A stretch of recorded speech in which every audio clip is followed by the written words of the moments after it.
Hi everyone, my name is Rishit. Today is the 22nd of September 2024. I'll be going over my weekly option chain analysis for the S&P 500 and for this week it's for the upcoming expiry on the 27th of September 2024. Now just to note, I didn't make the videos for these last week, so this here is from 2 weeks ago, this is from 2 weeks ago, these are updated to be 1 week ago, and this is from 2 weeks ago. Max Y level has gone up for both CE and PE, that's positive. Quantity is higher for CE, that's positive. Change is higher for CE, that's positive. Short squeeze is higher for CE, that's positive.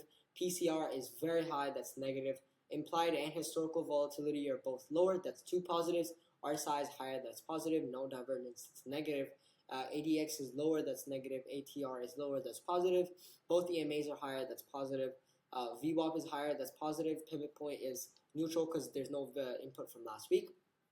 Candlestick is bullish, that's positive.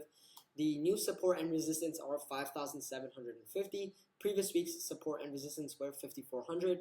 That's all for this video. Thank you for watching. Enjoy, and I will see you in the next one.